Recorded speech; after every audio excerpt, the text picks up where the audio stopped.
तो ये रहा फ्रेंड मेरा आज का पहला क्वेश्चन। तो यहाँ दिख रहा होगा आप लोगों के सामने क्वेश्चन है, और आज का मेरा सेशन खत्म होने के बाद आज मेरा ये 6 अप्रैल का पेपर भी खत्म हो जाएगा और मेरा सेट नंबर 9 भी कंप्लीट हो जाएगा। इसी तरह से आपका सेट नंबर अब आगे 10 आएगा, 11 आएगा, 12 आएगा। क्लियर है? तो जिन लोगों को नहीं समझ आ रहा तो मैं बता दूं, यहाँ पास मैं प्रीवियस ईयर का सारा 8 या आपका इसको लेके 9 सेट कंप्लीट करा चुका हूँ। तो आप लोग मेरा प्लेलिस्ट जाके चेक कर सकते हैं, वहाँ पास आपको सभी वीडियो मिल जाएगी। क्लियर है? तो चलिए आज का सेशन स्टार्ट करते हैं। तो यहाँ पास दिख रहा होगा आपके सामने क्वेश्चन है, तो चलिए आप लोग इसको ट्राई कीजिए, और जैसे कि मैं आपको बताता हूं कि आप लोग भी मेरे साथ ही क्वेश्चन को सॉल्व करते चलिए। ठीक है? जहां पर आपको प्रॉब्लम होता है तब आप इसका सॉल्यूशन देख सकते हैं। तो यहाँ देखेंगे आपका पहला क्वेश्चन, तो कथन निष्कर्ष है। तो देखते हैं क्या बोला आपकी बार कथन और निष्कर्ष में। तो देखिए पहला कथन है, बोला कि आपका चिकित्सा का पेशा सबसे अनैतिक बन गया है। क्या बोला? आपका चिकित्सा का पेशा सबसे अनैतिक बन गया है। तो आपको पता होगा अनैतिक मतलब क्या? जो नीति के विरुद्ध हो। क्लियर है? जो नीति के विरुद्ध हो, या फिर बोल सकते हैं गलत तरीके से भी यहाँ बोल सकते हैं। तो वही बोला कि आपका चिकित्सा का जो पेशा है वो आपका अनैतिक बन गया है। तो आप लोगों को पता है कि आज हम लोग जैसे कि आप देख सकते हैं, जो चिकित्सा का जो पेशा है सच में अगर देखा जाए तो उसको बिजनेस के रूप में अभी आपका लिया जाता है। यही आपका यहाँ पास बोला गया है। दूसरा कथन में क्या बोला आपका? लोग बीमार होने से डरने लगे हैं। क्लियर है? तो ये आपका कथन में बोला गया। चलिए अब आपका निष्कर्ष देखते हैं। निष्कर्ष में क्या? तो पहला निष्कर्ष में बोला आपका चिकित्सा ही एकमात्र अनैतिक पेशा है। तो आप लोग बताइए कि आपका ये एकमात्र अनैतिक पेशा आपका चिकित्सा ही है क्या? तो नहीं, साफ साफ गलत है। क्योंकि यहाँ पास अगर आप देखेंगे तो सभी क्षेत्र में आपको पेशा देखने को ही मिलता है। अगर मैं आज की बात करूं तो आज हमारे भारतवर्ष में अगर आप देखेंगे सबसे बड़ा एक अनैतिक पेशा के रूप में देखेंगे तो एक शिक्षा आ गया। सबसे बड़ा आपका अनैतिक पेशा में तो आपका सबसे पहले आपका शिक्षा की नाम आना चाहिए। क्योंकि आप लोग जानते हैं जो आपका एडुकेशन का नाम पे आपका कितना एक बिजनेस के रूप पे ही आपका चलाया जा रहा है। तो ये आप नहीं बोल सकते केवल आपका एकमात्र अनैतिक पेशा चिकित्सा है। तो साफ साफ यहाँ पास क्या होगा? मेरा निष्कर्ष गलत हो जा रहा है। क्लियर है? दूसरा आपका क्या बोला है? आपका अनैतिक लोग बीमार पड़ते हैं। अनैतिक लोग बीमार पड़ते हैं। तो अब आप ही लोग बताओ, अनैतिक लोग बीमार पड़ते हैं तो क्या नैतिक लोग बीमार नहीं पड़ते हैं क्या? तो साफ साफ यहाँ पास ये भी गलत हो जा रहा है। क्लियर है? तो मेरा ये भी गलत हो गया। तो बस इसका आंसर क्या जाएगा फिलहाल आपका इस क्वेश्चन के लिए? ना ही निष्कर्ष 1 और ना ही निष्कर्ष 2 अनुसरण करता है। क्लियर है? सिंपल सा क्वेश्चन था। चलिए नेक्स्ट क्वेश्चन की ओर बढ़ते फिलहाल आपका। तो ये रहा मेरा नेक्स्ट क्वेश्चन। तो चलिए अब आप लोग इसका आंसर कीजिए और देख लीजिए ये आपका सेटिंग अरेंजमेंट से क्वेश्चन है। और इससे पहले भी मैंने आपको जितना भी आपको सेट कराया अभी तक, अभी सभी सेटों में लगभग आपका सेटिंग अरेंजमेंट पूछा गया। तो आपका कहीं ना कहीं इस बार भी पूरी चांसेस बनते हैं आपका सेटिंग अरेंजमेंट आने के। और ये आपका 3 मार्क्स का पूछा जाता है। ठीक है फ्रेंड? तो आप लोगों को इसका प्रैक्टिस बहुत अच्छे से होना चाहिए। तो इसका आप लोग देखिएगा जरूर। ठीक है? तो यहाँ पास आपको मैंने सभी तरीका का लगभग मुझे आपका करा दिया हूँ। ठीक है? सेटिंग अरेंजमेंट तो यहाँ पास आपका फिलहाल देखेंगे। तो देखिए क्या बोला है, आप क्वेश्चन को देखते हैं। तो देखिए बोला गया सीधा सीधा 7 छात्र JKLMNO और P बाएं से दाएं एक पंक्ति में या चिछक यानी रैंडम क्रम में इस तरह से खड़े हैं। तो देखिए क्या बोला आपका? कोई 7 लोग हैं जो कि आपको नाम दे दिया। बोला वो लोग आपका कोई एक पंक्ति में खड़े हैं, मतलब आपका कोई एक लाइन में खड़े हैं बाएं से दाएं तरफ होते हुए। क्लियर है? और ये आपका रैंडम में खड़े हैं, मतलब आपका कोई भी कहीं भी खड़ा है। क्लियर है? तो ये आपका डाटा में बोला गया। तो सबसे पहले हम लोग क्या करते हैं, 7 लोगों का जगह बना लेते हैं जो आपका ये लोग खड़े हैं। तो यहाँ पास आपका 1 2 3 4 5 6 7। क्लियर है? तो यहाँ पास मैंने 7 लोगों का जगह बना दिया। अब हम लोग इसी में इसको सेट करेंगे। तो क्लियर है? चलिए अब आप लोग इसका पॉइंट देखते हैं। ये आपका 4 पॉइंट है। तो देखेंगे पहला पॉइंट क्या बोला आपका? POK और N किसी भी अंतिम छोर पर नहीं खड़े हैं। तो क्या बोला आपकी बार? ये जो आपका POK और N ये लोग आपका अंतिम छोर पर नहीं खड़े हैं, मतलब आपका ये लोग एंड में नहीं है। मतलब आपको जान गए एंड पॉइंट पे आपका ये 4 लोग नहीं है। क्लियर है? तो मैं क्या करता हूँ, ये पॉइंट को मैं यहाँ लिख लेता हूँ। अब बाद में मुझे ये पॉइंट की जरूरत नहीं पड़ेगी, मैं जो लिखा रहूँगा बस उसी से कनेक्ट करूँगा। क्लियर है? तो यहाँ पास कौन कौन है? ये आपका POK और N ये 4 लोग आपका एंड में नहीं है। मैं यहाँ पर अपना समझने के लिए लिख ले रहा हूँ। आप लोग जिस तरीके से समझ सकते हैं वैसा लिख सकते हैं। ठीक है? जरूरी नहीं कि मैं जैसा लिखता हूँ आप लोग वैसा लिख सकते हैं। अगर आपको नहीं समझ आता तो फिर आप ऐसा लिख सकते हैं, अपना समझने लायक आप जिस तरीका से भी लिख लीजिए, बाद में आपको ये सब पढ़ने की जरूरत नहीं रहेगी। तो यहाँ पर सबका क्या बोला था? POKN आपका ये लोग एंड में नहीं है, तो मैं नॉट इक्वल टू एंड लिख देता हूँ, जिसे समझ आएगा ये 4 लोग आपका एंड में नहीं बैठे हैं, मतलब खड़े नहीं है। तो यहाँ पास मेरा पहला पॉइंट क्लियर होता है। दूसरा पॉइंट क्या बोला आपका? जे पी के बाई बगल और ओ के दाई बगल में खड़ा है। अब देखिए जे को लेकर बोला क्या कि पी के बाई बगल में है, मतलब पी के लेफ्ट साइड में है, यानी कहीं पी होगा। और पी के लेफ्ट साइड में कौन है? तो जे है। और साथ में क्या बोला आपका? जो जे है वो आपका ओ के दाई बगल में भी खड़ा है, मतलब ओ के राइट में भी खड़ा है, यानी आपका ओ कहीं यहाँ होगा और उसके राइट में आपका जे है। तो इससे मुझे क्या पता चल गया? ये लोग आपका एक ही क्रम में बैठे होंगे, O J P। क्लियर है। तो यहाँ से मुझे ये पता चल गया कि ओ जे पी एक साथ खड़ा है, क्लियर है। तो यहाँ पास मेरा ये भी पॉइंट क्लियर हो गया। थर्ड वाले पॉइंट में क्या बोला आपका, एम बीच में नहीं है। अब आपका क्या बोला, एम बीच में नहीं है। तो देखिए 7 लोगों का जगह था, अब उसमें बोल दिया एम आपका बीच में नहीं है। या तो मैं क्या करता हूँ, यहाँ पास क्रॉस का साइन दे देता हूँ जिससे पता चलेगा कि एम आपका इधर नहीं है। क्लियर है, यानी मेरा थर्ड वाला पॉइंट भी क्लियर हो गया। चौथा क्या बोला आपका पॉइंट और लास्ट पॉइंट, के एन के दाईं तरफ है और एल के बाईं तरफ में खड़ा है। अब देखिए के बारे बोला गया कि एन के दाईं तरफ है, मतलब आपका एन के राइट साइड में, तो एन कहीं होगा, एन के राइट साइड का आपका क्या हो जाएगा, के है। और बोला साथ में के आपका एल के बाईं तरफ भी है, मतलब आपका एल के लेफ्ट साइड में आपका के है। तो मतलब आपका समझ आ गया होगा एन के दाईं तरफ और एल के बाईं तरफ। तो मैंने यहाँ पास बना लिया, मतलब आपका एन के और एल ये भी आपका कोई एक क्रम में है, जो कि मुझे पता चल गया। अब मेरा ये भी पॉइंट क्लियर हो गया। अब मेरे पास जो भी था मैंने आपका पॉइंट से डाटा को लिख लिया। अब मुझे पॉइंट के पढ़ने का कोई भी जरूरत नहीं, अब सारा हम लोग पॉइंट को देख के समझेंगे। तो चलिए अब हम लोग कनेक्ट करते हैं। तो देखिए सबसे पहले आपको क्या बोल दिया था कि पी ओ के एन ये लोग आपका अंतिम छोर पर नहीं है। तो देखिए 4 लोग आपका अंतिम छोर पर नहीं होंगे, जो जो आपको दे दिया पी ओ के एन। तो बचे कितने लोग आपके पास, 3 लोग बचे, क्योंकि 7 लोग हैं, 7 लोग में आपको बता दिया 4 लोग आपका अंतिम छोर पर नहीं है। तो बचे कौन से 3 लोग, तो यहाँ देखिएगा एक आपका एम बच गया, एक आपका यहाँ देखिए जे बच गया और एक आपका एल बच गया। क्लियर है, यानी ये 3 लोग आपका अंतिम छोर पर होंगे, दोनों अंतिम छोर पे। तो अभी भी आपके पास 3 लोग हैं और अंतिम छोर कितना है, 2 है, लेफ्ट एंड राइट एंड। अब ध्यान दीजिएगा एक चीज, यहाँ पर आपका कौन सा पॉइंट बोला था, ये वाला पॉइंट को देखिए क्या बोला था आपका, ओ जे और पी ये लोग आपका इसी क्रम में खड़े हैं। ओ बैठा है कहीं, मतलब खड़ा है, फिर जे है और फिर पी है। मतलब क्या पता चल रहा है कि जे के अगल बगल में आपका ओ और पी खड़ा है। बात को समझ गए, यहाँ दिख रहा होगा जे के अगल बगल में ओ और पी खड़ा है। तो आप बताइए, जो मैंने अभी आपको दिखाया कि 3 लोग आपका अंतिम छोर पर हो सकते हैं, इसमें जे भी है, मतलब आपका जे तो अंतिम छोर पर किसी भी हालत में नहीं हो सकता, क्योंकि मुझे इस पॉइंट से क्या पता चल रहा है कि जे के अगल बगल में ओ और पी होना चाहिए। तो मुझे पता चल गया कि जे आपका अंतिम छोर पर किसी भी हालत में नहीं हो सकता। तो मैं क्या कर रहा हूँ, जे को भी काट दे रहा हूँ। क्लियर है, यानी अब जो आपका अंतिम छोर पर होंगे वो कौन होंगे, एम और एल होंगे। ठीक है, एम और एल। अब बात करते हैं फ्रेंड्स, आपका कौन अब होगा, आपका कौन छोर पे ये मुझे नहीं पता, मगर ये दोनों अंतिम छोर पर होंगे। अब पता करते हैं कि कौन आपका कौन छोर पर होगा, यानी लेफ्ट वाला छोर पे एम एल होगा या फिर आपका राइट वाला पे आपका एम और एल होगा। तो अब एक पॉइंट आपका और क्या बोला था, एन के एल, यानी यहां देखिएगा एन के एल ये 3 लोग आपका इसी क्रम में है। एन के एल मतलब एन के एल मतलब आपका एल के लेफ्ट में के होना चाहिए और के लेफ्ट में एन होना चाहिए। अब देखिए, अब बताइए अगर मैं लेफ्ट वाले कोने का बात करूं, मतलब आपका लेफ्ट वाला छोर में बात करूं, तो यहां किसी भी हालत में कभी भी आपका एल हो सकता है क्या? अब आप लोग बताओ एल होगा यहां या नहीं होगा? तो साफ साफ दिख रहा है एल तो यहां कभी भी नहीं हो सकता, क्योंकि एल आपका अगर आपका बैठ जाएगा ये लेफ्ट वाले छोर पे, तो कभी भी उसका यहां पास आपका बायां साइड में तो आपका एन के तो होएगा नहीं। तो यहाँ साफ साफ पता चल गया, यानी एल आपका यहाँ नहीं होगा। एल कहाँ होगा, सिर्फ और सिर्फ यहाँ हो सकता। क्लियर है, जब आपका एल यहाँ होगा तो एम कहाँ होगा, तो एम इस वाले छोर पे बैठेगा। यानी मेरा ये वाला पॉइंट अब क्लियर हो गया और ये भी वाला मेरा पॉइंट क्लियर हो गया, मुझे इसकी जरूरत नहीं है। अब आपका क्या बोला था, एन के एल इसी तरीका से बैठे हैं, तो यानी आपका एन कहाँ होगा, एन यहाँ होगा, के यहाँ होगा। तो मैंने इसको भी क्लियर कर दिया, खत्म। अब यहाँ पर देखिए ओ जे पी ये तो इसी क्रम में खड़े हैं, तो बस अब आपका 3 जगह दिख रहा होगा। तो ओ यहाँ देखिए ओ जे पी, बस खत्म। मेरा अब यहाँ पर सॉल्व हो गया पजल या फिर आपका सिटिंग अरेंजमेंट यहाँ पर खत्म हो गया। अब आप लोगों से रिलेटेड क्वेश्चन देख लीजिए, कुछ भी नहीं होता फ्रेंड, जो जो बोला था बस मैंने उसका कंडीशन को देखा और क्या क्या था बस मैंने आपको उसके सामने ही कर दिया, आप लोगों के सामने। तो बस अब देख लेते हैं, अब इससे रिलेटेड क्वेश्चन मैं आपको दिखा देता हूँ जिससे रिलेटेड क्वेश्चन आपका पूछे जाते हैं। तो मेन चीज आपका यही होता है, उसके बाद बाकी तो आपका सब कुछ लगभग कुछ नहीं बचा रहता है इसके बाद। तो देखेंगे नेक्स्ट क्वेश्चन क्या और बढ़ेंगे। तो ये देख लीजिए, ये क्वेश्चन आपको दिख रहा होगा, इससे रिलेटेड क्वेश्चन आपका किस तरीके से पूछा गया था। कौन पंक्ति के मध्य में है, आपको बताना है कौन पंक्ति के मध्य में, मतलब अगर 7 लोग जो खड़े थे उसमें बताना सबसे बीच में कौन है। तो मैं अभी लेके आता हूं, ठीक है। तो ये देख लीजिए, अभी मैंने आपका क्या बनाया, एम है, ओ है, जे है, पी है, एन है, के है, एल है। तो बताइए मध्य में कौन है, तो दिख रहा साफ साफ मध्य में कौन है, पी है। तो इसका आंसर फ्रेंड क्या हो जाएगा, ऑप्शन नंबर सी। क्लियर है, जैसे कि आपको दिखा रहा होगा ऑप्शन नंबर सी इसका आंसर हो जाएगा। चलिए नेक्स्ट क्वेश्चन की ओर बढ़ते हैं। तो देख लीजिए एक क्वेश्चन और मैं दिखा देता हूँ।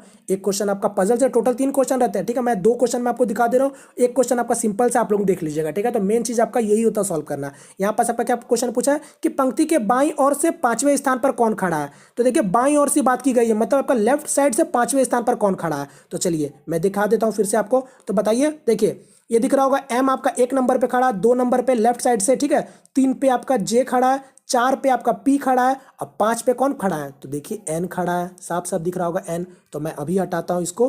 तो अब बताइए इसका आंसर क्या हो जाएगा। ऑप्शन नंबर सी यानी एन है। क्लियर है, तो इसका आंसर हो गया सी। तो फ्रेंड सिंपल सा क्वेश्चन रहता है, बस आपको समझ के यहाँ पास बनाना होता है और 3 मार्क्स आपके हाथ में आ जाते हैं। क्लियर है, चलिए नेक्स्ट क्वेश्चन की ओर बढ़ेंगे। फिलहाल आपका ये रहा नेक्स्ट क्वेश्चन। तो चलिए आप लोग इसका आंसर दीजिए। यहाँ पास आपका बताना है सेलफोन का संबंध अगर आपका संचार से है तो साइकिल का संबंध बताइए। तो देखिए ये आपके पास 4 ऑप्शन है, बताइए जल्दी से आप लोग इसका आंसर क्या होगा। तो देखिए चलना, जीव, आप लोग का यतिकरण और फिर आपका परिवहन। तो अब बताइए क्या होगा। तो देखिए आपको पता है सेलफोन क्या होता है। सेलफोन आपका एक संचार होता है, कम्युनिकेशन का एक ये होता है, और आपका साइकिल क्या होता है, तो एक परिवहन होता है एक टाइप का। तो बस इसका आंसर हो गया ऑप्शन नंबर डी। क्लियर है, चलिए नेक्स्ट क्वेश्चन की ओर बढ़ेंगे। ये रहा नेक्स्ट क्वेश्चन। तो चलिए आप लोग इसको ट्राई कर सकते हैं, मैथमेटिकल एक्सप्रेशन है। तो यहाँ पास आपको बोल दिया है क्या, गणितीय ऑपरेटर को मतलब आपका ए है। तो चलिए यहाँ पास आपको उसी तरीके से सारा डाटा आपको दिया हुआ और ये आपका इक्वेशन मतलब आपका एक टाइप का दिया हुआ, इसको सॉल्व करना है। तो देखिए क्या है आपका 24 है, 24 के बाद बी है, तो बी का मतलब क्या था देख लेते हैं। यहाँ पास आपका देखिए यहाँ देखिएगा, यहाँ क्या लिखा हुआ, माइनस का मतलब बी है, तो मतलब बी का मतलब माइनस है, माइनस लिख लिया। 6 हो गया ई का मतलब देख लेते हैं क्या है आपका। तो ये देखिए भाग का मतलब आपका ई है, मतलब आपका डिवाइड का मतलब हो गया ई। तो यहाँ पास मैं लिख लेता हूँ ये आपका 2, और फिर आपका ए है, ए का मतलब क्या है। तो देखिए गुना का मतलब ए है, तो ये आपका ये गुना हो गया अननोन। बस इसको सॉल्व कर ले। आर भी, सॉरी यहाँ पर आर भी है, माफ कीजिएगा। आर का मतलब क्या है, तो देखिए प्लस का मतलब आर है, तो ये आपका प्लस, और ये कितना होगा 17। अब इसको सॉल्व कर लीजिए बोर्ड मार्क्स को ध्यान रखते हुए। तो यहाँ देख लीजिए ना, ये आपका पार्ट अलग है और ये पार्ट पूरा अलग है। अब सॉल्व कर लीजिए। तो ये आपका 24 हो गया यहाँ से, और यहाँ से आपका 3 हो गया, और 9 3 27 हो गया, ये माइनस में है, और ये आपका प्लस 17 हो गया। बस सॉल्व कर लीजिए। 24 17 कितना हो गया, 31 और 41। क्लियर है, 41 हो गया, और 41 में से 27 माइनस कर दीजिए, तो साफ साफ दिख रहा है 14 हो जाएगा इसका answer, option number A. Clear है, चलिए नेक्स्ट क्वेश्चन की ओर बढ़ेंगे फिलहाल आपका, जल्दी जल्दी। ये रहा नेक्स्ट क्वेश्चन। तो चलिए आप लोग इसका जवाब दीजिए। सीरीज से क्वेश्चन है, श्रृंखला में के स्थान पर क्या आएगा। तो बताइए इसके बाद आपका क्या आएगा, ये वाले जगह पे ध्यान से जल्दी बताइए इसका आंसर क्या होगा। देखिए यहाँ पर ये सब में ज़्यादा समय लगना ही नहीं चाहिए, और मैं आपको बार बार बता चुका हूँ, अगर आप मेरे वीडियो देखते हो कि कभी भी रीजनिंग का क्वेश्चन बनाते हैं तो ऑप्शन का मदद पूरा लीजिए, और ऑप्शन आपका पूरा मदद भी करेगा। तो यहाँ देखिए बी से जी हुआ, ठीक है, फिर आपका क्या हुआ नहीं पता, फिर क्यू हो गया। तो यहाँ ध्यान दीजिए बी कितने नंबर अक्षर पे आता है, तो 2 नंबर अक्षर पे आता है, और जी कितने नंबर पे अक्षर आता है, तो ये आपका 7 नंबर पे आता है, और 7 के बाद मुझे ये वाला पूछा है और आगे क्या दे दिया है, तो यहाँ पर आपका क्यू दिया, तो क्यू कितने पे आता है, 17 नंबर पे आता है। तो यहाँ ध्यान दीजिएगा एल से 7 मतलब 2 से 7 हो गया, तो यानी 5 का बढ़ोतरी हुआ। तो यहाँ पास आपका क्या हो सकता है, 5 का अगर मैं बढ़ोतरी करूँ तो 7 5 12 हो गया, और फिर देखिए 12 से 5 17 हो गया, यानी ये मेरा पैटर्न सही है, मतलब ये पैटर्न सही लग रहा है। तो बस यानी यहाँ पास मेरा 12 होगा ही होगा। क्लियर है, अब 12 नंबर पे कौन सा लेटर आता है, एल आता है, तो एल जैसे आता था आपका पता चल गया एन तो कभी होगा नहीं, ये आंसर होगा नहीं, और यहाँ पास आपका ये भी होगा नहीं, यानी मेरा ये तो ये होगा या तो ये होगा। अब देखिए एल तो होगा ही होगा, उसके बाद देखिए एम और एन, यानी मेरा एम और एन होगा, यानी दूसरा वाला को भी चेक कर लेंगे। तो देखिए डी है, आई है और एस है, दोनों यहाँ पास देखिएगा 4 हो गया, यहाँ 9 हो गया, यहाँ क्या हुआ नहीं पता, और यहाँ पास आपका 19 हो गया। तो देखिए 5 का अंतर है, यहाँ पास भी आपको दिख रहा होगा 5 का अंतर, तो यहाँ क्या होगा 14 होगा, और 14 के बाद 5 19 हो जाता है, यानी आपका 14 नंबर पे कौन अक्षर आता है, एन आता है, यानी एल और एन होगा। तो बस इसका आंसर पता चल गया, ऑप्शन नंबर सी। क्लियर है, आपको आगे चेक करने की जरूरत नहीं है, ठीक है। चलिए नेक्स्ट क्वेश्चन की ओर बढ़ेंगे फिलहाल आपका। तो ये रहा मेरा नेक्स्ट क्वेश्चन। तो चलिए अब आप लोग इसका आंसर दीजिए, कथन निष्कर्ष है। तो देखिए क्या बोला आपका कथन में, तो कथन में बोला गया आपका ग्राहक सेवा को जबरदस्ती लागू नहीं किया जा सकता, ये अंदर से उजागर होती है। तो देखिए अब आपका क्या बोला है, जो कंज्यूमर सर्विस, ठीक है, ग्राहक सेवा को आपका मतलब जो कंज्यूमर सर्विस को आप इसको फोर्सफुली लागू नहीं कर सकते हैं, ये आपका खुद का इच्छा से होता है। क्लियर है, सिंपल सा कथन था। चलिए अब आपका निष्कर्ष देखते हैं। तो देखिए निष्कर्ष में क्या बोला आपका, ग्राहक सेवा स्वैच्छिक होनी चाहिए। तो जी हाँ, बात सही है, जो ग्राहक सेवा आपका सही तरीके से होना चाहिए, इक्वली होना चाहिए, सभी लोगों के लिए एक समान होना चाहिए। बात समझ रहे हैं, यही आपका यहाँ पर सिंपल सा मतलब में बोला गया है। तो ये मेरा निष्कर्ष सही दिख रहा है साफ साफ, ये आपका सही है। आपका दूसरा निष्कर्ष क्या बोला आपका, कर्मचारी ग्राहकों की सेवा नहीं करते, कर्मचारी ग्राहकों की सेवा नहीं करते। तो अब बताओ, कर्मचारी ग्राहकों की सेवा नहीं करते क्या? अब देखिए, ये तो गलत गलत बात है ना, साफ साफ आपको दिख रहा हो गलत, क्योंकि देखिए आप लोग जानते हैं कोई भी कर्मचारी होते हैं वो आपका ग्राहकों के लिए ही होते हैं ना, मतलब पब्लिक के लिए ही होते हैं। यहाँ पर सबको, आप किसी को भी एग्जांपल पे ले दो, दफ्तर पे आप देख सकते हैं वो हम ही लोगों के ग्राहकों के लिए आपका सेवा करने के लिए बैठे हैं ना। बात साफ साफ आपको पता चल रहा है। तो ये आप नहीं बोल सकते ये आपका कर्मचारी ग्राहकों की सेवा नहीं करते, तो ये आपका निष्कर्ष गलत हो जा रहा है, साफ साफ दिख रहा होगा। तो बस इसका आंसर क्या हो जाएगा आपका, केवल निष्कर्ष 1 अनुसरण करता है। चलिए नेक्स्ट क्वेश्चन की ओर बढ़ते फिलहाल आपका। तो ये रहा मेरा नेक्स्ट क्वेश्चन। तो चलिए आप लोग इसका आंसर दीजिए कोडिंग डिकोडिंग से। तो यहाँ पास क्या बोला आपको, यदि OWL का डिकोड कर दिया गया 50 और N का 14 है तो टाइम किसके बराबर होगा। तो यानी आपको बताना है। तो देखिए सिंपल साफ साफ यहाँ दिख गया N का मतलब 14, और आपको पता है N का प्लेस वैल्यू क्या होता है, तो N का प्लेस वैल्यू भी 14 होता है। अब यहाँ देखिए OWL 50 है, तो यहाँ पर आप चेक कर लीजिए O का कितना होता है 15 होता है, W का कितना होता है 23 होता है प्लेस वैल्यू, और L का कितना होता है तो 12 होता है। अब जोड़ लीजिए 23 और 12 कितना हो गया 25, 35 और 35 और 15 कितना हो गया 50, यानी सभी का प्लेस वैल्यू को जोड़ दिया जा रहा है यहाँ पास। तो बस अब यहाँ पास भी हम लोग जोड़ लेते हैं। तो T कितना हो गया 20, I कितना हो गया 9, M कितना हो गया 13, E कितना हो गया 5। तो बस जोड़ लीजिए 9 3 12, 12 5 17, 17 का 7 लगा, देखिए ऑप्शन देखते साथ मार दीजिए बी नंबर। बस आपको कुछ जरूरत ही नहीं है, 7 लास्ट में होगा, बस इसका आंसर हो जाएगा ऑप्शन नंबर बी। क्लियर है। चलिए नेक्स्ट क्वेश्चन की ओर बढ़ेंगे फिलहाल आपका।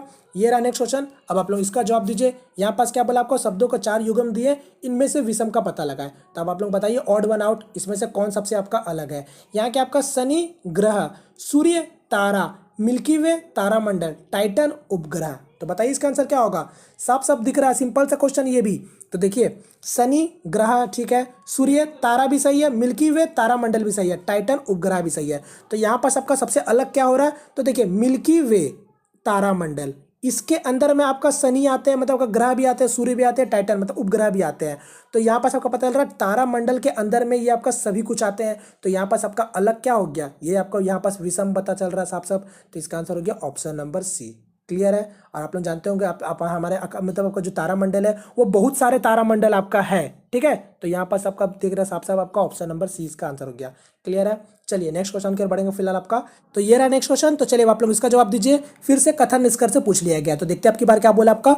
नीचे दिए गए कथनों को ध्यान से पढ़े और प्रश्न का उत्तर दे। तो देखिए आपको 3 कथन दे दिया गया जिसका आपको पढ़ना है और आपको इसका जवाब देना है। इसमें से भी क्वेश्चन क्या पूछा आपका, निम्नलिखित में कौन सा निष्कर्ष सत्य है। तो देखिए आपको अब क्या बोला, यानी 3 कथन को पढ़ना है और जिसमें से आपको बताना इन 4 निष्कर्ष में कौन सा निष्कर्ष सही है कथन के अकॉर्डिंग। क्लियर है। तो देखते हैं क्या बोला आपका कथन में। तो पहला कथन ने बोला क्या, सभी अध्यापक गुस्सा करते हैं, मतलब आपका सभी टीचर लोग आपका गुस्सा करते हैं। क्लियर है। दूसरा क्या बोला आपका, कुछ अध्यापक उदास है, मतलब आपका सभी अध्यापक में आपका कुछ अध्यापक क्या है अब वो उदास भी है। थर्ड में क्या बोला आपका, उदास लोग रो सकते हैं, मतलब आपका जो कुछ लोग आपका अध्यापक जो आपका कुछ अध्यापक जो उदास है उसमें से आपका रो भी सकते हैं, ठीक है, उदास लोग रो सकते हैं। तो ये आप मेरा कथन था। अब आपका निष्कर्ष देखते हैं। तो देखिए पहला निष्कर्ष में क्या बोला, सभी उदास लोग रोते हैं। तो अब बताइए कि आप ये वाला सही कि गलत है। यहाँ देखिए क्या बोला आपका, सभी उदास लोग रोते हैं आपसे पूछा है, और यहाँ पर हम लोग क्या पढ़ा अभी कि सभी अध्यापक गुस्सा करते हैं और सभी में आपका कुछ अध्यापक उदास है, कुछ अध्यापक उदास है और उदास लोग रो सकते हैं। और यहाँ पर क्या बोला, सभी उदास लोग रोते हैं। तो यहाँ आपको क्या बोल दिया, सभी की बात की कर दी गई है, और आपको कथन में कुछ की बात की गई थी। तो यहाँ पर सबको साफ साफ दिख रहा है ये वाला गलत है। अब दूसरा निष्कर्ष देखेंगे, क्या बोला आपका, कुछ अध्यापक रो सकते हैं। तो देखिए कुछ अध्यापक आपका उदास थे, मतलब उदास है, और उदास लोग रो सकते हैं, मतलब आपका कुछ अध्यापक रो सकते हैं। तो ये वाला मेरा निष्कर्ष थोड़ा देर के लिए सही दिख रहा। क्लियर है। तो चलिए तीसरा वाला भी फिलहाल पढ़ लेते हैं। तो तीसरा क्या बोला आपका, सभी गुस्सा करने वाले लोग अध्यापक है। तो अब बताइए साफ साफ गलत है, क्योंकि मेरा क्या बोला है, सभी अध्यापक गुस्सा करते हैं, मतलब सभी टीचर गुस्सा करते हैं। ये नहीं बोला कि सभी गुस्सा करने वाले टीचर होते हैं, ये तो साफ साफ दिख रहा है। तो ये मेरा गलत हो गया। और चौथा क्या बोला आपका, सभी उदास लोग गुस्सा करते हैं। तो देखिए सभी के फिर से सभी की बात की कर दी गई है, यहाँ सिर्फ कुछ की बात की गई थी। तो बस ये वाला भी गलत हो गया। तो यहाँ पास मेरा कौन सा निष्कर्ष सही हो रहा, तो बस ऑप्शन नंबर बी वाला। क्लियर है। सिंपल सा क्वेश्चन था। चलिए नेक्स्ट क्वेश्चन की ओर बढ़ते फिलहाल आपका। ये रहा नेक्स्ट क्वेश्चन। तो चलिए आप लोग इसका आंसर दीजिए जल्दी से। यहाँ पर आपका फिर से कथन निष्कर्ष है।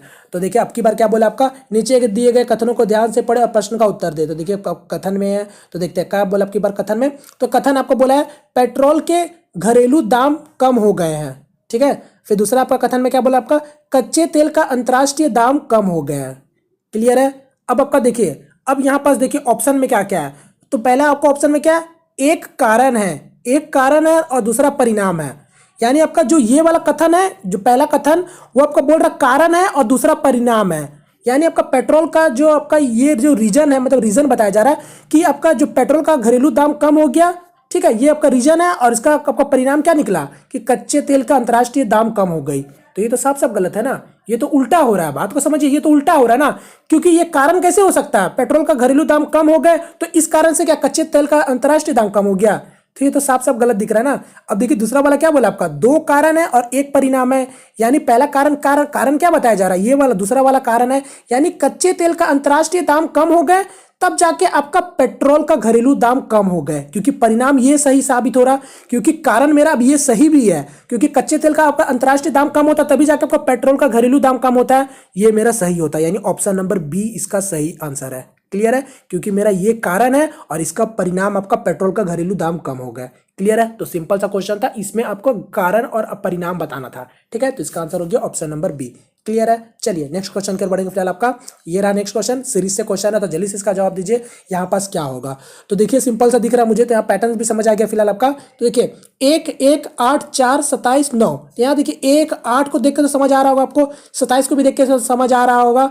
1 का क्यूब, 2 का क्यूब, यहाँ पास आपका यहाँ 3 का क्यूब, अब आगे क्या हो सकता है, तो 4 का क्यूब, और यहाँ देखेंगे स्क्वायर दिख रहा होगा 1 4 9 16, तो बस इसका आंसर क्या होगा 4 का क्यूब 64, यानी ऑप्शन नंबर सी यहाँ सही होगा। क्लियर है, चलिए नेक्स्ट क्वेश्चन कर बढ़ेंगे। फिलहाल आपका ये रहा मेरा नेक्स्ट क्वेश्चन, तो चलिए आप लोग इसका जवाब दीजिए। यहाँ क्या बोला आपको, निम्नलिखित में कौन सा बाकी 3 से अलग है। तो फिर से आपका ऑड वन आउट का क्वेश्चन है, तो बताइए इसका आंसर क्या होगा, कौन सा इसमें ऑड है। तो देखिए पालक, मसूर की दाल, धनिया, सलाद पत्ता दिख रहा होगा, बताइए इसमें से कौन सा ऑड वन है। तो आपको साफ साफ दिख रहा है, इसका आंसर क्या होगा, देखिए पालक, और यहाँ देखिए धनिया, और ये आपका सलाद पत्ता।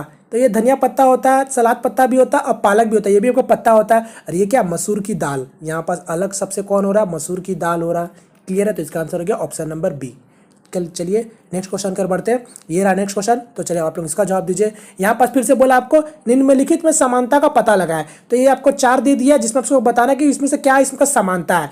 अदरक, सलगम, गाजर, मूली, तो बताइए इसमें से समानता क्या है। तो ऑप्शन ए में है आपका सभी लाल रंग के हैं, सभी गोले आकार के हैं, सभी मिट्टी के ऊपर उगते हैं, सभी जड़े हैं। तो बताइए इसका आंसर क्या होगा। तो बताइए लाल, ये आपका सभी लाल रंग के होते हैं क्या, नहीं, साफ साफ दिख रहा है, ये आपका गलत हो रहा है। फिर आपका क्या बोला, सभी गोल आकार के हैं, तो ये जरूरी नहीं, तो यहाँ पे ये भी गलत हो गया। और सभी मिट्टी के ऊपर उगते हैं, तो कभी भी नहीं, तो ये आपका क्या हो जाएगा, ये भी कट गया। तो क्या हो गया इसका आंसर, डायरेक्ट सभी जड़े हैं, यानी इसका आंसर ऑप्शन नंबर डी। तो यहाँ पर देखिए आप लोगों, मैंने अगर ऑप्शन से ही बता दिया डायरेक्ट। क्लियर है, चलिए नेक्स्ट क्वेश्चन की ओर बढ़ेंगे। फिलहाल आपका तो ये रहा मेरा नेक्स्ट क्वेश्चन, तो चलिए आप लोग इसका आंसर दीजिए जल्दी से। यहाँ पास आपका ब्लड रिलेशन से क्वेश्चन पूछा गया, तो देखते क्या बोला आपका कि वाई आर की माँ की सास की इकलौती बेटी है और क्यू की पत्नी है, क्यू और आर का क्या संबंध है। तो देखिए सिंपल सा क्वेश्चन आपका बोला गया, किसको लेके बोला गया, वाई को लेके बोला गया। अब क्या लेके बोला गया, तो चलिए हम लोग इसका यहाँ पर डायग्राम बनाते हैं। तो बोला गया कि आर की माँ, तो चलिए मैं क्या करता हूँ, आर का कोई माँ बना लेता हूँ। तो यहाँ पास मैं आर की माँ, तो आपको इसका आपको पता होगा, यहाँ पास मैं पुरुष को प्लस का साइन देता हूँ और महिला को माइनस का साइन देता हूँ। तो आर की कोई माँ होगी, तो मैं अब मुझे नहीं पता कौन है, तो यहाँ पास मैं माइनस का साइन दे देता हूँ। जैसे जैसे बोला क्वेश्चन के अकॉर्डिंग हम लोग चलते चलते हैं। तो यहाँ पास आपका आर की माँ की सास की इकलौती बेटी है, तो अब उसका देखिए, यानी आपको कोई माइनस की कोई सास होगी, ठीक है, तो माइनस की सास कौन होगी, तो माइनस के कोई हस्बैंड होगा, यानी कोई प्लस हो गया। अब यानी प्लस का कोई माँ होगी, यही ना माइनस की सास कहलाएगी, तो प्लस की कोई माँ होगी जो कि आपका माइनस होगी। अब इसकी इकलौती बेटी मतलब आपका प्लस की बहन, ठीक है, यही बोला, देख लीजिए, आर की माँ की सास की इकलौती बेटी है, मतलब आपका इसकी इकलौती कोई बेटी होगी जो कि आपका प्लस की भी बहन होगी। तो वो कौन है, तो वो है आपका वाई, वाई को लेके बोला गया। तो ये आपका इकलौती बेटी हुई उसकी। अब आपको क्या बोला है, और क्यू की पत्नी है। अब ये जो वाई है वो आपका क्यू की भी पत्नी है, यानी इसका शादी आपका क्यू से हुआ, तो ये क्यू आपका पुरुष हो गया। तो बस ये भी मैं जोड़े में किसको कर देता हूँ, तो आपको समझ आ गया होगा। तो ये मेरा डायग्राम बन गया। आपसे क्या पूछा है कि क्यू और आर का क्या संबंध है। तो देखिए आर आपका यहाँ है और क्यू आपका यहाँ है। तो देखिए क्यू का पत्नी कौन, वाई, और वाई का वाई आपका जो है वो आपका देखिए प्लस है, प्लस का क्या है वाई, ये लोग आपका भाई बहन है, दिख रहा होगा आपका, ये लोग भाई बहन है। और इसी भाई का बेटा कौन है या फिर बेटी, देखिए आर का भी मुझे लिंक के बारे में नहीं पता फिलहाल यहाँ पास आपका, कि आर आपका पुरुष है या फिर आपका जो भी है, ठीक है। तो यहाँ पास आपको बताना है ये प्लस का बेटा या बेटी वाई मतलब क्यू के साथ क्या संबंध होगा। तो जाहिर सी बात है ऑप्शन के अकॉर्डिंग देखिए, चाचा तो कभी होगा नहीं, पति तो कभी होगा नहीं, पिता कभी होगा नहीं, तो बस एक ऑप्शन बचता है आपका भतीजा यानी नेफ्यू हो सकता है। क्लियर है, आपको पता होगा नेफ्यू हो सकता है। अब आपका यहाँ पास इसका आंसर क्या हो जाएगा, फिलहाल नेफ्यू हो जाएगा। अगर आपको एग्जैक्ट यहाँ पर दे दिया जाता कि आपका कौन है, मतलब आपका भतीजा यहाँ पास बोला गया, अगर आपका भगिनी यहाँ पर अगर फीमेल हो जाती तो कुछ भी हो सकता था। फिलहाल इसके अकॉर्डिंग आपका यहाँ पर ऑप्शन नंबर बी है, पीडीएफ में आप लोग देख सकते हैं। क्लियर है, तो जैसा रहेगा, अगर आपका यहाँ पर अगर आपका नीस रहा तो आप नीस जरूर टिक मारिएगा। क्लियर है, चलिए। और यहाँ पास अगर आपसे ऑप्शन में दे दिया सी एंड डी, ठीक है, सी एंड डी अगर आपका दे दिया तो फ्रेंड्स आपका सबसे बेस्ट आंसर होगा सी एंड डी, क्योंकि यहाँ पास आप नहीं बोल सकते कि आर का क्या लिंग है। फिलहाल आपको ऑप्शन के अकॉर्डिंग चलना था, तो यहाँ पास ऑप्शन में भी आपका नेफ्यू है। क्लियर है, चलिए नेक्स्ट क्वेश्चन के बढ़ते। फिलहाल आपका ये रहा नेक्स्ट क्वेश्चन, तो चलिए आप लोग उसको भी ट्राई कर सकते हैं। यहाँ पास क्या बोला आपका, ये आपका मैथमेटिकल एक्सप्रेशन है। निम्नलिखित समीकरण को याद यदि गणितीय ऑपरेटर माइनस और गुना को एक दूसरे में बदल दिया जाता है तो क्या होगा। तो अब देखिए ये वाला आपको इक्वेशन दे दिया, आपको क्या करना है, बोला माइनस, आपको माइनस और गुना को आपस में बदल लेना है, तो इसको बताना है इसका आंसर क्या होगा। ठीक है, तो ये वाला क्वेश्चन आप लोगों के लिए क्वेश्चन ऑफ द डे, तो आप लोग इसका आंसर बताओ, इसका आंसर क्या होगा। क्लियर है, चलिए नेक्स्ट क्वेश्चन की ओर बढ़ते हैं। फिलहाल आपका ये रहा नेक्स्ट क्वेश्चन, तो देखते हैं अब इसका, आप लोग इसको भी ट्राई कर सकते हैं। तो डायरेक्शन से क्वेश्चन है आपकी बार, तो आपकी बार क्या बोले आपका, एक महिला अपने घर से 15 किलोमीटर दक्षिण की ओर चलती है। तो चलिए इसको मैं इस औरत को 15 किलोमीटर दक्षिण की ओर चला देता हूँ। तो यहाँ देखिए दक्षिण की ओर चल रही है, तो ये आपका मैं यहाँ से आपका दक्षिण की ओर चल रही है, और ये कितना चली, 15 किलोमीटर। क्लियर है, आगे क्या बोला आपको, 15 किलोमीटर दक्षिण की ओर चलती है, और वह दाएं मुड़ती है और 35 किलोमीटर चलती है। तो दाएं मुड़ जा रही है दक्षिण 15 किलोमीटर चलने के बाद, तो यानी आपका राइट साइड मुड़ गई। तो राइट साइड इसका कहाँ हो जाएगा, बात समझिए, राइट साइड इसका कहाँ होगा, तो यहाँ हो जाएगा साफ साफ। तो ये आपका फिर से 35 किलोमीटर चली, फिर आगे क्या बोला आपका, चलती है वह फिर दाएं मुड़ती है और फिर 15 किलोमीटर चलती है। तो अब क्या बोला, वो यहाँ तक आने के बाद फिर से दाएं मुड़ गई और फिर से 15 किलोमीटर चली। तो यानी आपका दाएं फिर से यहाँ मुड़ गई और 15 किलोमीटर चल गई, तो ये फिर से आपका यहाँ भी 15 किलोमीटर चल गई। क्लियर है, आगे क्या बोला आपका, उसके बाद वो बाएं मुड़ती है और 5 किलोमीटर चलती है। तो बाएं मुड़ती है मतलब लेफ्ट मुड़ रही है, तो ये फिर से आपका 5 किलोमीटर चली है। अब आपसे क्या पूछा, वह अपने घर से कितने दूर पर है। तो देखिए इसका घर यहाँ था और ये अभी आपका यहाँ है, तो बताइए कितना दूर पे है। तो यहाँ देखिए 5 किलोमीटर आपको यहाँ दिख रहा होगा, और यहाँ देख सकते हैं इतना, ये कितना दूर है, ये आपको दिख रहा होगा। ये आपका टोटल कितना 35 है, तो बस 35 और 5 40, यानी इसका आंसर क्या होगा, 40 किलोमीटर अपने घर से दूर है। क्लियर है, सिंपल सा क्वेश्चन था। चलिए नेक्स्ट क्वेश्चन की ओर बढ़ते हैं। ये रहा नेक्स्ट क्वेश्चन, तो चलिए आप लोग इसका जवाब दीजिए। कोडिंग डिकोडिंग से है, सिंपल सा आपका दे दिया, इसका ये कोड डिकोड है, आपका इसका बताना है। तो देखिए यहाँ पर आपको साफ साफ दिख रहा होगा, 5 वर्ड का आपका डिकोड दिया, और आपसे पूछा कितना है, 7 वर्ड का पूछा है। तो साफ साफ पता चल गया क्या, कि पी का संबंध आपका ओ से, या फिर किसी तरीका से भी पी का कोड आपका ओ बना है। अब किस तरीके से ये बन सकता है आपको पता लगाना है। यहाँ पास आपका आई का कोड क्या बना होगा, एच बना होगा। तो यहाँ पास हम लोग चेक कर लेते हैं। देखिए पी 16 नंबर पे आता है, ओ कितना 15 नंबर पे आता है, आई आपका 9 नंबर पे आता है, और एच कितना 8 नंबर पे आता है। तो आपको पैटर्न समझ आ गया होगा, एक एक पीछे हो रहा है, ठीक है, एक एक पीछे हो रहा है, पी का ओ, आई का एच। तो बस अब इसका आंसर जल्दी से हम लोग बता देते हैं। तो यहाँ देखिए ई का पीछे क्या होगा, डी होगा। क्लियर है, एल का पीछे क्या होगा, तो देखिए एल 12 पे होता है, के होता है, के 11 नंबर पे होता है। तो यहाँ देखेंगे ऑप्शन को अब ध्यान दीजिए, तो ये तो कट गया, डी जे है, और यहाँ पे डी डी है, तो ऐसे ही कट गया। अब यहाँ देखिए डी के डी, यहाँ भी डी के डी। अब आपको आगे जरूरत नहीं है, जहां पास ऑप्शन में आपको अलग लिखेगा बस वहां चेक कर लीजिएगा, डी के ए डी ए, यहाँ पास भी डी के ए मतलब डी के डी ए है। अब यहाँ पर देखिए एन है, यहाँ पर ये वाला दिख रहा होगा, एम और एन है। तो बस लास्ट से आप एन को चेक कर लीजिए, एन का आपका क्या होगा। तो देखिए एन आपका 14 नंबर पे होता है, 13 पे कौन होगा, तो एम होगा, यानी आपका एम वाला आंसर सही है, यानी ऑप्शन नंबर 1। क्लियर है, तो इस तरीके से आपको चेक करना होता है, ठीक है। तो इसका आंसर होगा ऑप्शन नंबर 1। क्लियर है, चलिए नेक्स्ट क्वेश्चन की ओर बढ़ते हैं। ये रहा नेक्स्ट क्वेश्चन और आज का लास्ट क्वेश्चन। यहाँ पास क्या बोला आपको, यदि यू और ज्वाइन को NEAT LET FAT के रूप में है, हु आर यू को ये डिकोड दे दिया गया है, और जॉन इज गुड को गेट सेट फैट ये आपको रूप में लिखा जाता है, तो कौन सा शब्द इच का दर्शाएगा। तो देखिए यहाँ पर फिर से आपको कोडिंग डिकोडिंग टाइप का एक वर्ड दे दिया गया, यहाँ पर आपको सेंटेंस वाला दे दिया। तो जो कि आपको क्या पूछा, इच का कोड क्या होगा, मतलब आपका इच क्या दर्शाएगा। तो यहाँ पर देखेंगे John is good, John is good को क्या लिखा गया, गेट सेट फैट लिखा गया, ठीक है, गेट सेट फैट लिखा गया जॉन को, जॉन इज गुड को। तो यहाँ पास मेरा इज भी यहीं पास है, क्योंकि और मेरा कहीं इज नहीं है, इज सिर्फ आपका यही है, मतलब आपका जॉन इज गुड का क्या होगा, गेट सेट फेट होगा। तो यहाँ पास मैं लिख ले रहा हूँ गेट सेट ऑफ फेट, ठीक है। अब ध्यान दीजिएगा, जॉन इज गुड, मुझे इज का कोड चाहिए, मतलब इज का चाहिए। अब यहाँ देखिए जॉन और गुड, अब जॉन और गुड का हम लोग खोजते हैं, अगर जॉन और गुड का मिल जाएगा तो इज का जो बचा होगा वही होगा। तो देखिए जॉन को आपको दिख रहा होगा, पहले पहले में देखिए क्या लिखा, यू और जॉन, यू और जॉन को क्या लिखा गया है, नेट लेट फेट। तो देखिए यहाँ पास आपको एक वर्ड मिल जा रहा, क्या मिल रहा, फेट मिल रहा, साफ साफ दिख रहा होगा। यानी फेट जो मिला वो किसका है, जॉन का है। और यहाँ पास मेरा इच का क्या होता, गेट सेट ऑफ फेट, यानी मेरा जॉन का क्या हो गया, फेट होगा।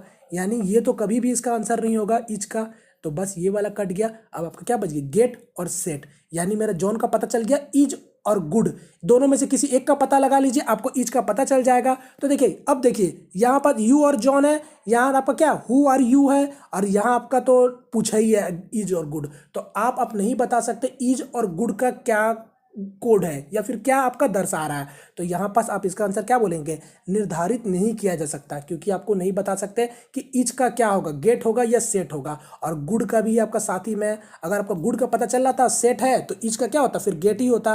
तो मगर यहाँ पास आप नहीं बोल सकते, तो इसका आंसर क्या होगा, निर्धारित नहीं किया जा सकता। क्लियर है, तो सिंपल सा क्वेश्चन था। तो फ्रेंड्स इसका आंसर हो गया ऑप्शन नंबर डी। क्लियर है फ्रेंड्स, तो फ्रेंड्स ये मेरा सेट आज का यहाँ पास खत्म होता है, और आज का मेरा ये रीजनिंग का भी पेपर खत्म हो गया। क्लियर है, तो फ्रेंड्स उम्मीद करता हूँ आपका सेशन आज का पसंद है। अगर पसंद है तो प्लीज़ वीडियो को लाइक करके अपना सपोर्ट जरूर दिखाएं, और यदि हमारे चैनल पहली दफा है तो प्लीज़ चैनल को सब्सक्राइब कर लीजिए। ठीक है फ्रेंड्स, तो मिलते हैं फ्रेंड्स किसी नेक्स्ट वीडियो में, तब तक के लिए जय हिंद जय भारत।